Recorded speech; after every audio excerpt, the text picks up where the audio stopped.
Hi, it's me, By Book Boy. I'm in my turtleneck because I wanted to feel academic. I am here to talk to you about a very important topic that has been coming to the forefront of pop culture recently. Dune by Frank Herbert and the series to follow, etc. Now, I don't know how many of you are aware of this, but there is a movie coming out on HBO Max in 2021 starring Timothée Chalamet, Jason Momoa, Zendaya, Rebecca Ferguson, and many others, as an adaptation of this science fiction classic. Now, I am ashamed to say, as a lover of science fiction, i.e. Star Trek and Star Wars, and many other things, I am ashamed to say that I have never heard of Dune before. But recently, within, I think it was like a span of 24 hours, I saw the trailer with Timothée Chalamet, had my sister say that she read, oh my god, these are so shiny, had my sister tell me that she had read the book Dune and fucking loved it. And on the phone with my boyfriend, he mentioned his favorite book, Dune, which I was like, yo, so tell me about it. What should I do?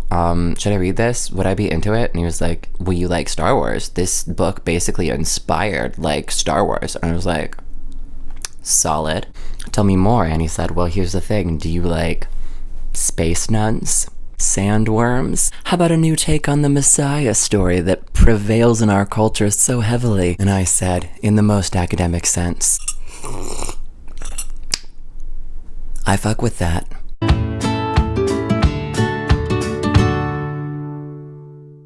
But first, if you're new here, my name is Logan and welcome to the By Book Boy. I am a chaotic bisexual. I read books. So after said recommendation, I did as any good academic does.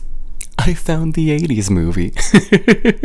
Now, I don't know how I missed out on this movie until now, but if any of you haven't seen the 1980s film adaptation of Dune, go watch it. Not because there's good acting, and not because it handles the religious ideas presented in this book well, because spoiler alert, it doesn't. But I need you to go watch this film with a capital F for one thing and one thing only. I present to you Sir Patrick Stewart running into battle holding a pug.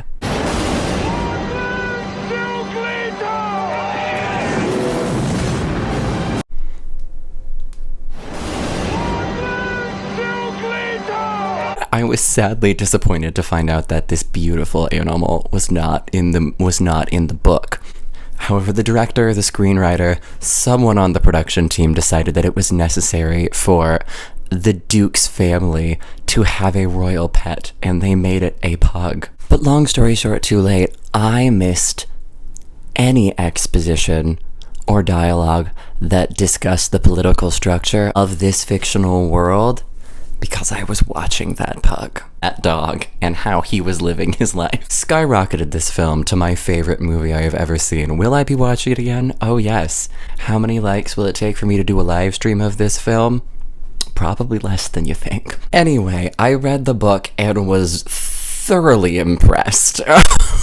This is probably one of my favorite science fiction books I've ever read.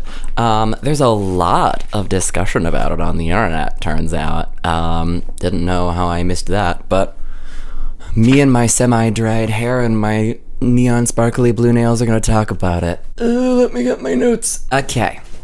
Oh my god, I just fell.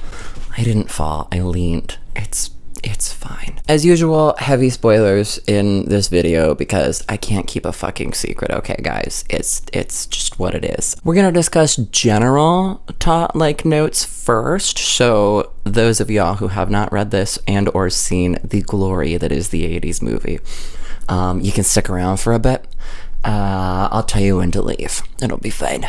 Backstory, because I realize I have not talked about the actual plot of this book at all. We follow a young boy and his mother. Young boy is Paul Atreides. When the book starts off, he's 15.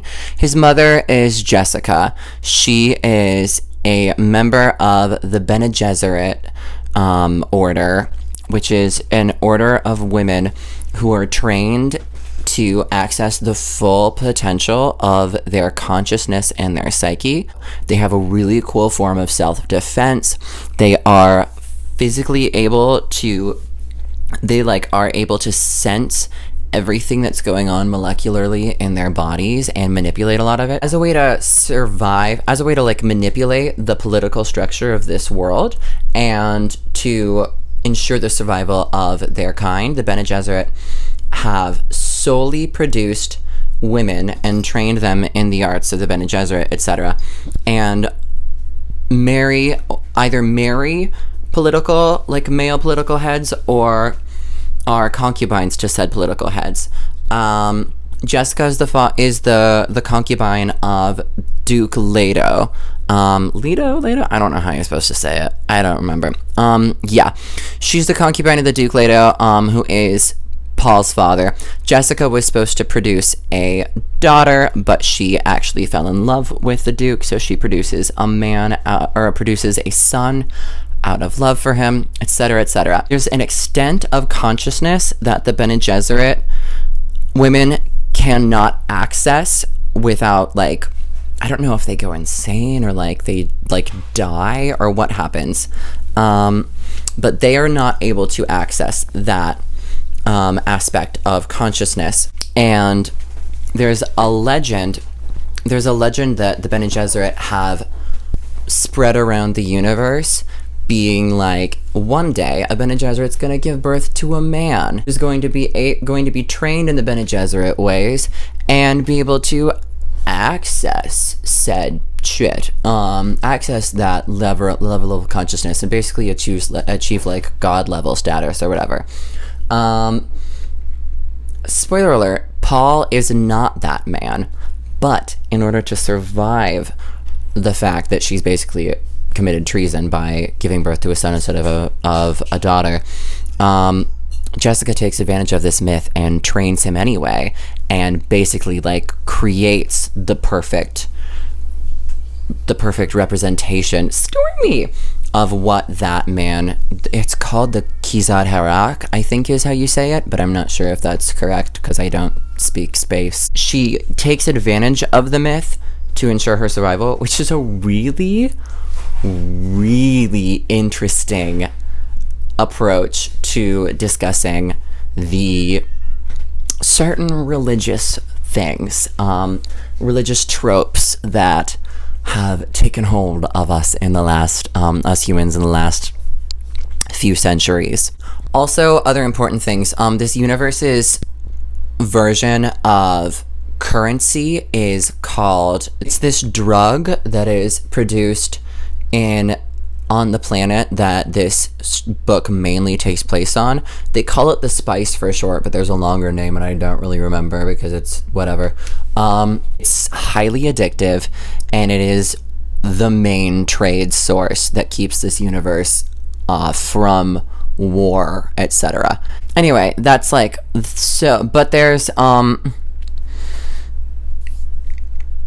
first off, there's a lot of controversy around the internet upon whether or not Frank Herbert is actually a good author.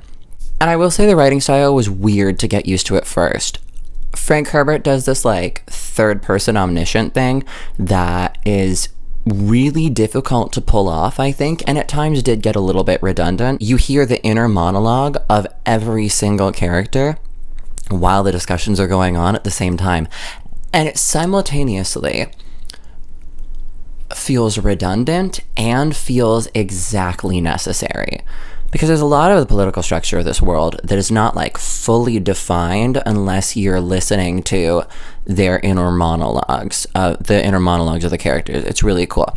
Once you get used to it, it actually really helps. And in certain battle scenes, it actually adds to the confusion of the action and really adds to the tension of the story. And I enjoyed that as a literary device. My favorite character, obviously, if you hadn't guessed, is Jessica. I love how self-actualized she is, especially for a book written in the 60s, a science fiction book written in the 60s. The idea that an entire what spurns into a book of, I haven't read the sequels, but I'm assuming lots of wars and like the overturning of a political structure is born because Jessica consciously made a choice to defy the orders given to her by the Bene Gesserit religion is fucking incredible. Also, just, oh, hello, Stewart.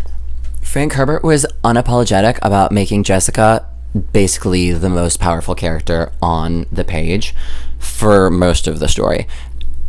And she doesn't doubt herself. She's very self-aware and very self-assured and confident in her abilities. And it's really cool. She's not afraid to call out the Duke when he's wrong. She's not afraid to put anybody in her place. She's not afraid to use her Bene Gesserit powers to manipulate people to ensure the safety of her and her son. And for a while, her lover, I call, the Duke is basically her husband. Marriage is, whatever. Also, I love the way that Frank Herbert developed Jessica's skills as a fighter and a warrior.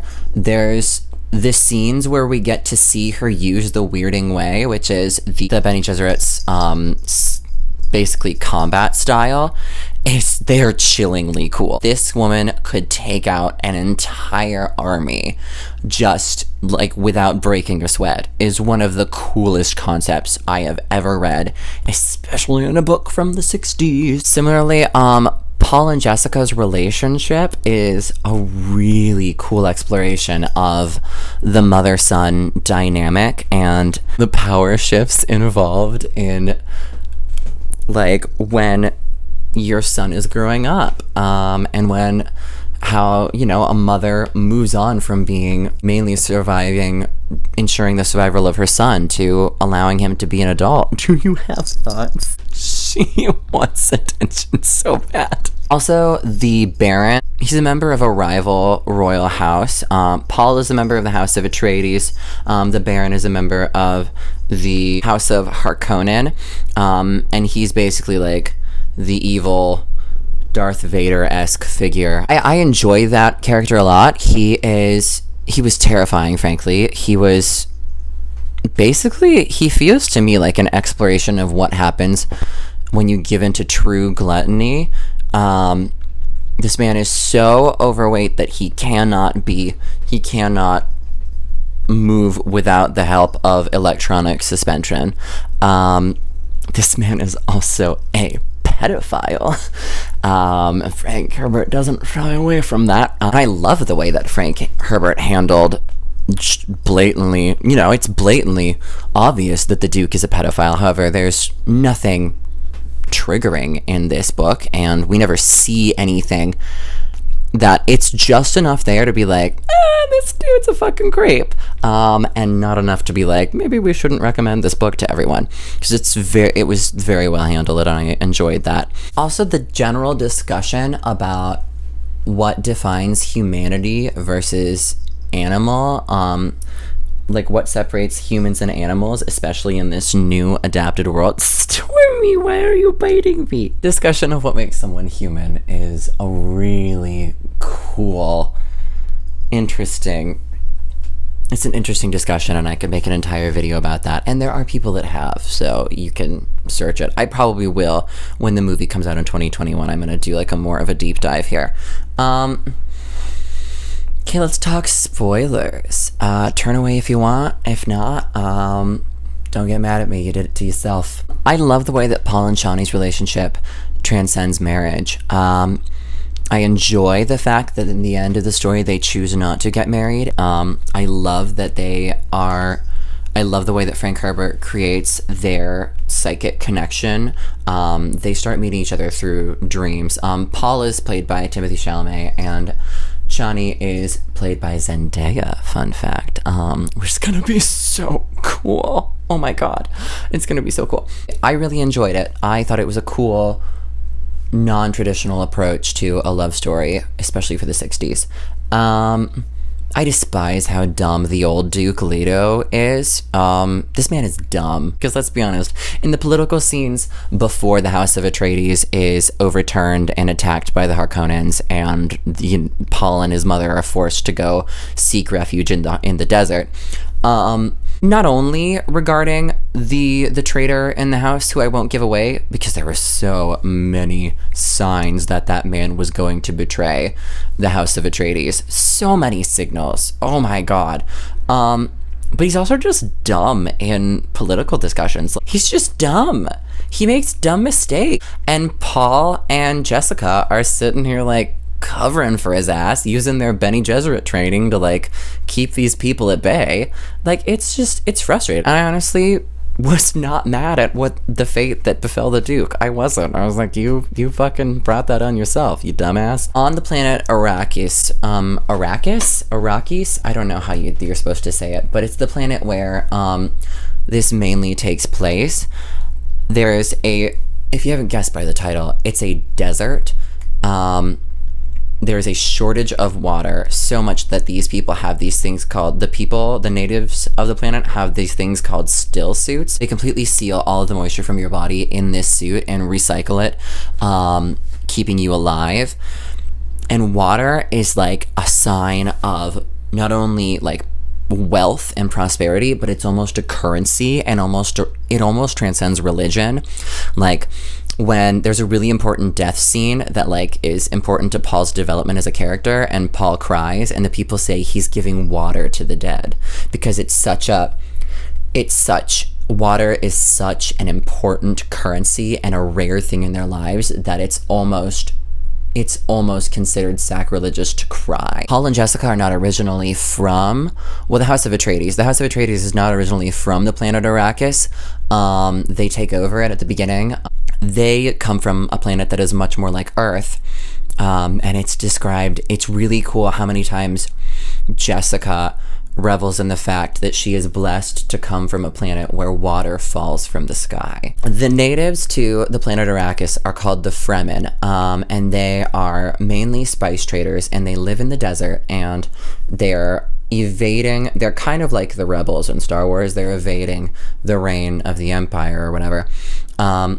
And when House Harkonnen attacks and overturns the House of Atreides, Paul and Jessica are sent into, they escape into the desert, and are on the run.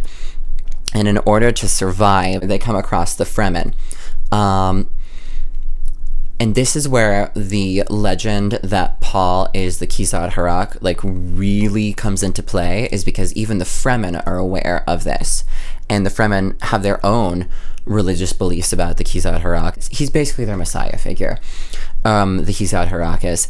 And as a way to ensure that the Fremen don't kill them, instead take them in and protect them, Jessica then starts really taking advantage of the myth, so far that she goes, not only does she go out of her way to create the signs that Paul is the Kizad Harak, but Jessica takes a position of leadership in the tribe called the Reverend Mother. The Reverend Mother is the religious leader from the Bene Gesserit tribe, to my understanding. That could be wrong, but I think they're all Bene Gesserit, who's basically like their healer, their truth sayer is what they're called with some of the cultures. They're wise woman, they're wise person, they're herald, that's the word, the herald. In order to become the Reverend Mother, she has to she drinks this water called the water of life that is infused with a poison and the spice that fully opens her consciousness and gives her the memories and the knowledge of all of the previous Reverend Mothers before her. And the way that they do, the reason this specific ceremony is the reason why there isn't a male Bene Gesserit, and there isn't a male Bene Gesserit priestess, or there's the word I was looking for, priestess. There isn't a male Bene Gesserit priestess or a male Bene Gesserit reverend mother. I guess that wouldn't work, would it? Because men, the male consciousness is limited, in some way, is what he says. And no, any man that has tried drink the water of life has gone insane and died. But anyway, the exchange of knowledge between the old Reverend Mother, as the old Reverend Mother dies and Jessica takes control of the Reverend Mother position, is one of the coolest things I've ever read. Similarly, to go into that, spoiler alert, Jessica is pregnant at the time with Paul's little sister, the Duke's daughter, named, I don't know if it's Aaliyah or Alia. I'm going to say Alia because it sounds badass, but I'm pretty sure it's Aaliyah. Alia. But when this baby is in Jessica's womb, as she's taking all of these memories and allowing her consciousness to be opened, the same thing happens to Jessica's baby. Alia also accepts all of the knowledge of the past Reverend Mothers and the psychic abilities and the physical abilities of a Bene Gesserit, because she's undergoing the ritual with Jessica. And then when this baby is born, she's another Reverend Mother. She's immediately all-knowing. Like, she's basically described as like an adult, but she's in a child's body. It is a really cool concept. The way that she's perceived by certain people. She's, some people call her an abomination. Some people call her like a savior. I have not read any of the other books, but I have a suspicion that that might be the real Kizad Harak. I hope. She's more powerful than Paul, arguably, is. And just like the point of view that we get from her in political scenes is really interesting, because she's got a combination of childlike innocence and she also holds the knowledge of the universe. It's so cool. It's really cool, and I enjoy it a lot. Similarly, I really enjoy when Paul eventually decides that he's going to see if he is the Kizad Harak, because it's really the only way to save the planet from the Baron and the Harkonnens, etc. Paul decides he's going to drink the water of life. And Paul's consciousness and his narrative really shifts after that, and I really appreciate the way, because Jessica's already been very all-knowing. She just becomes more all-knowing after that.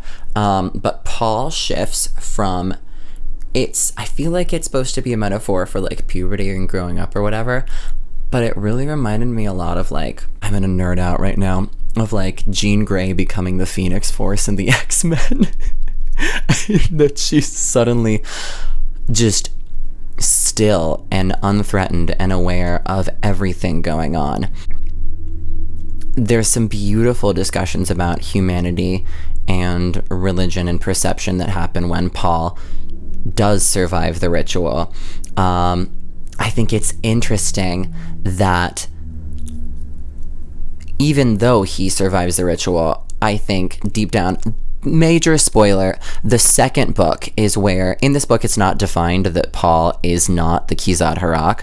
In the second book I've read, it is immediately defined that he is actually not the Kizad Harak. He just survived because Jessica trained him so well, I think, is my understanding of it. I don't know.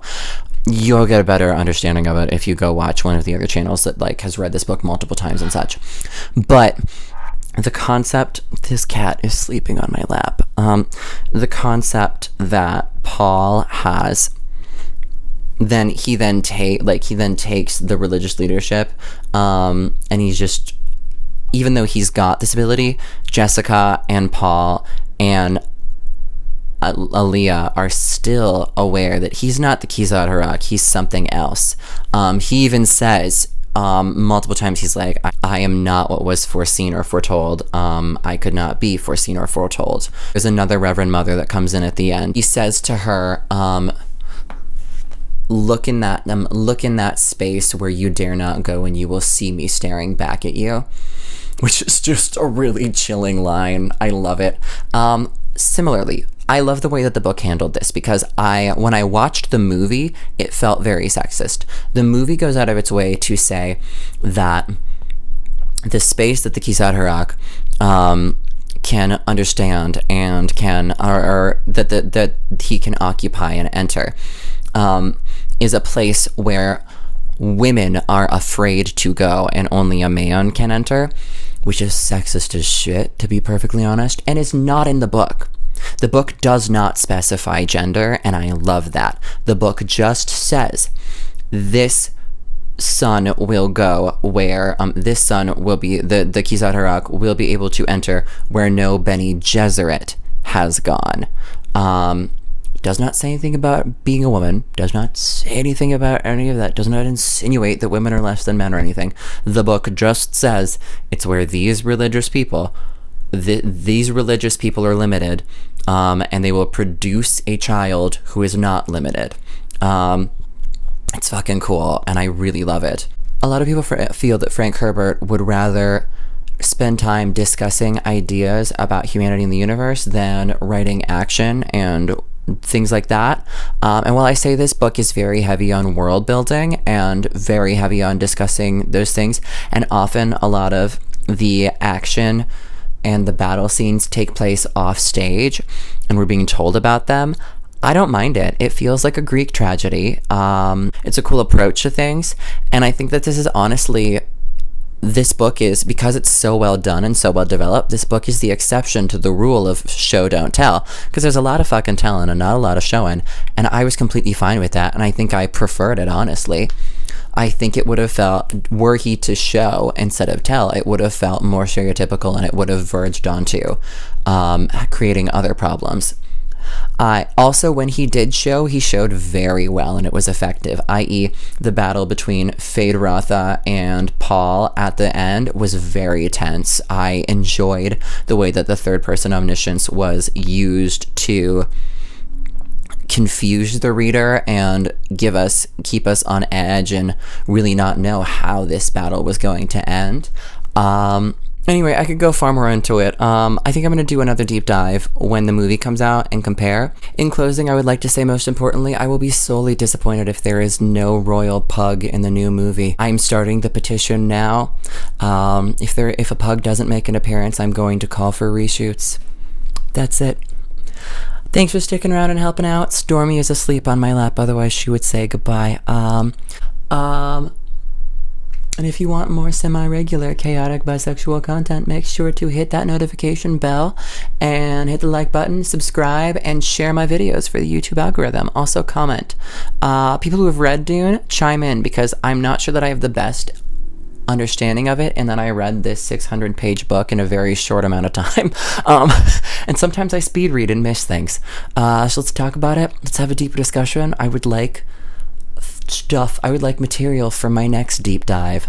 Do you guys want me to read Dune Messiah? I want to read Dune Messiah. I just have a fuck ton of other books that I've committed to reading to first. Yeah. Anyway, this has been the By Book Boy, and I'm saying bye.